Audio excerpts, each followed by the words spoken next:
जनकपुर पूर्वी नेपाल में स्थित जनकपुर एक सुविख्यात धार्मिक स्थान है।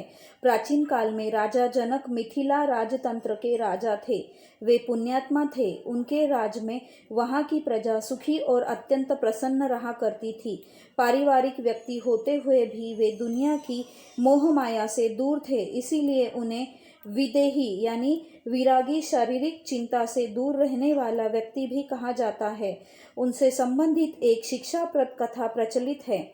एक बार एक युवक सन्यासी बना और आशीर्वाद लेने के लिए अपने माता पिता के पास गया।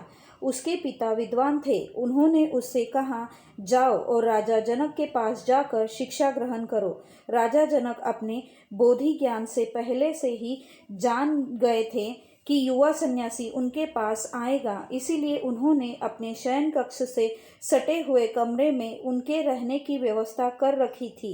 उन्होंने उस सन्यासी का स्वागत किया और कहा, आपके पिता ने आपको मेरे पास भेजा है।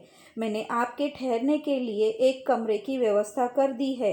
हम लोग प्रतिदिन सुबह ब्रह्म मुहूर्त में बागमती नदी में स्नान करने के लिए जाया करेंगे।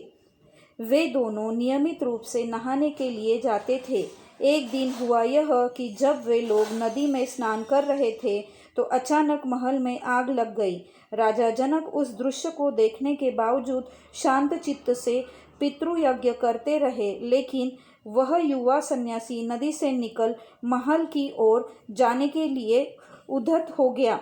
राजा जनक तुरंत उसके पास गए, उसका हाथ पकड़ा और पूछा, कहाँ जा रहे हो? सन्यासी ने कहा, मेरा लंगोट और कंबल आपके महल में है।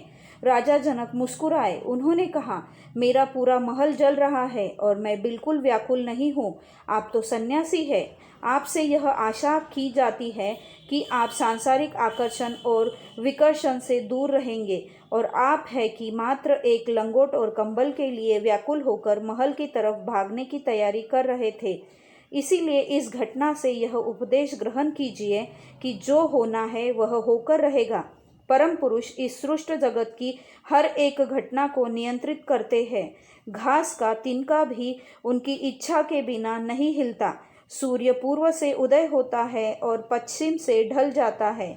वह चाहे भी तो पश्चिम से उदय होकर पूर्व की ओर नहीं ढल सकता।